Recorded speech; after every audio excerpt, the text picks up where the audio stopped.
What's up everyone, Zach Edward here from Cosmic, talking about one of my favorite things today, kick drums.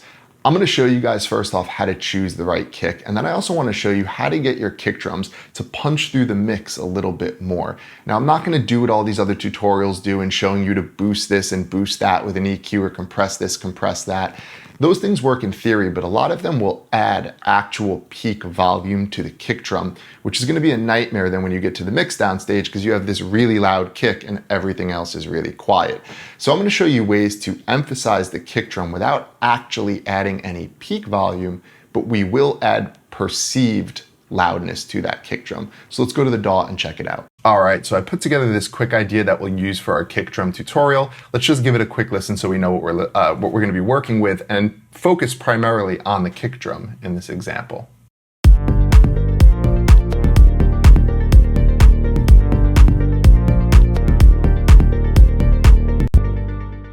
Okay, so the goal is gonna be to me, like the kick works. I like it on the bottom end. It sounds nice, but it's lacking a bit of punch. And a lot of times I find that this is the issue, getting the kick to still punch through the mix. And of course I'm using sidechain on my instruments and things like that. But there are a few things we could do to kick drums that go outside of what you typically see in tutorials that make a big difference. What I mean by this is I wanna show you how to let your kick punch through the mix without actually adding peak volume on top. If you start stacking your kick drums, you're actually doubling and tripling the volume, and mixing that in the end is going to be a nightmare. Also, stacking kick drums goes a lot further than just finding ones that sound great. If you're not aware of phase alignment and things like that, it's a nightmare. You could actually be wiping out frequencies of your kick that maybe you don't even realize, things like that. So let's get into rule number one, and that is start with a fantastic kick. If you start with a mediocre kick and you have to do things like EQ or compression, odds are it's the wrong kick. You know, I always say this to the students in Cosmic, the year is 2019. If you can't find a great kick, you're not looking hard enough. There are millions of unbelievable great kick samples out there. If you need to be EQing and compressing the fuck out of it, something's wrong with your selection. So that's rule number one, as simple as it sounds. Start with a great sound, not a turd. No matter how much you polish a turd, it's still a turd at the end of the day. So I like this kick as a starting point. I think it was close. One thing that stood out to me on this kick drum though was it was lacking a bit of click. And typically, like I mentioned, the first thing people will tell you to do is, oh, go stack a bunch of clicks on top of this kick. Now, it's not that I don't like the click of this kick, it's just that it's relatively quiet. If I actually zoom in on this kick, this one here, you can see the body, if the height is amplitude, the body of the kick is significantly louder than the click of the kick. So what I actually did was, if now we just look at the top one, I zoomed in on my kick and I cut out the click from the rest of the body on the kick. So if I loop this one and just show you what's happening with this first section,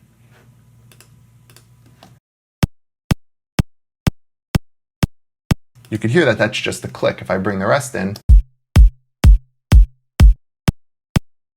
so I've cut the click out. Now, one tip I'll give you when you're trying to cut the click out, zoom all the way in and find a point at which the waveform crosses this median, this horizon here. If you can do that, you will not have a pop on the audio sample when you cut it.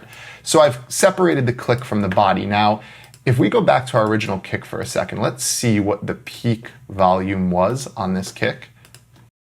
All right, we're seeing minus 2.37. So what I want to do now is I want to actually just raise the volume of this initial click.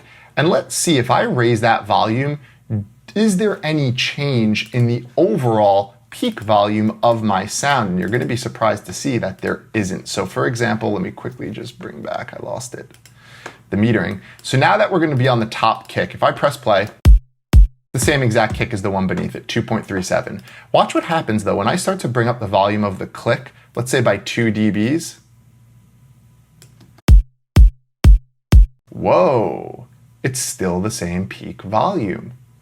I just raised the click by 2 decibels and we haven't had any extra peak volume added to this sample. So you think about compressors down the line, your limiter on your master, like I'm not hitting anything harder with peak volume and peak information. It's the same level right now. Let's see if I go maybe to 2.5.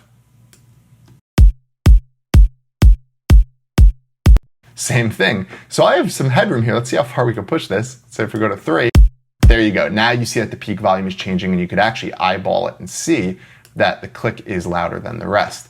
So let's go back to what I had, just so we have some consistency amongst these.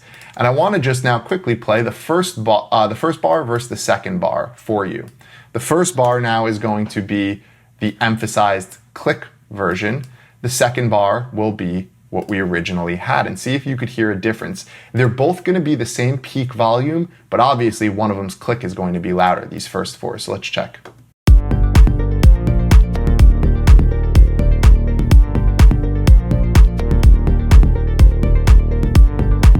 That is a big, big difference, right? The kick is a lot stronger in this first section than the second, and I've added no actual volume to it. Let's go to the next one. This is a cool little trick you could do with white noise. And what we're gonna do here is basically just take a white noise sample that you have and create a little chop of it. You're gonna make it extremely short and fade it in before every kick drum. So now, for example, if I were to just loop these kicks with the white noise here, that wasn't a perfect loop.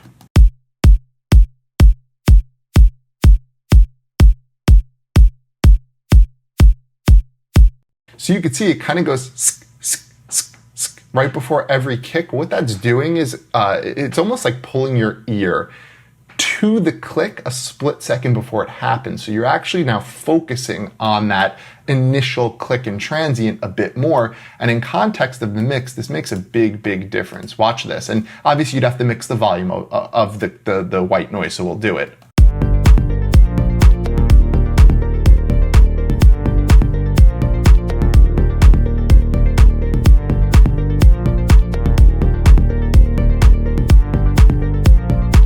Now, I don't think this is something where a listener should be like, oh my God, the white noise on your kick drum is amazing. If they're saying that, it's too loud. This should be a subtle effect that they don't realize is there, but it makes a difference, and you can clearly hear in this version it does.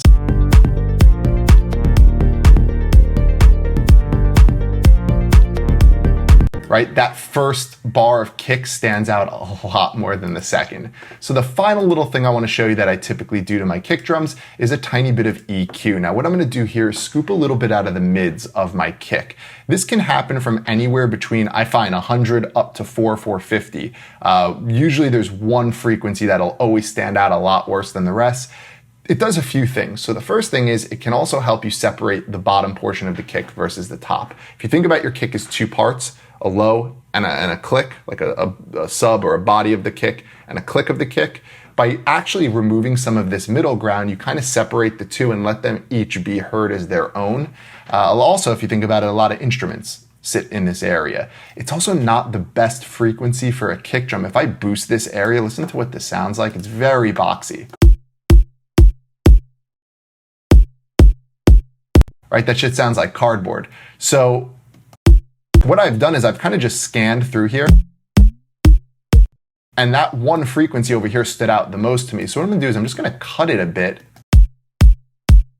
and watch how much cleaner the kick sounds versus the next 4, and almost how the instruments fill that space, and the instruments feel like they come up in the mix, and the kick doesn't feel as like plastered over everything. Watch the difference now of all of these moves combined. First 4 kicks versus second 4.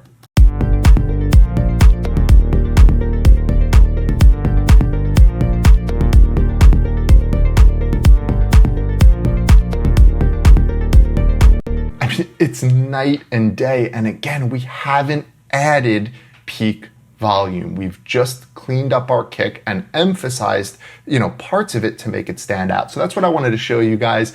Try and utilize these types of methods rather than just stacking a ton of shit on top of each other. It becomes a nightmare in the mix down stage from a dynamics standpoint. And a lot of the times with the phase alignment, you can run into complete bands of frequencies that are missing. It can change the tonality of the kick, and that may not be what you're looking for. So give these a shot. I hope this helped. Be sure to hit the like button, subscribe if you guys aren't. We have plenty more videos coming, and I will catch you in the next one. See ya.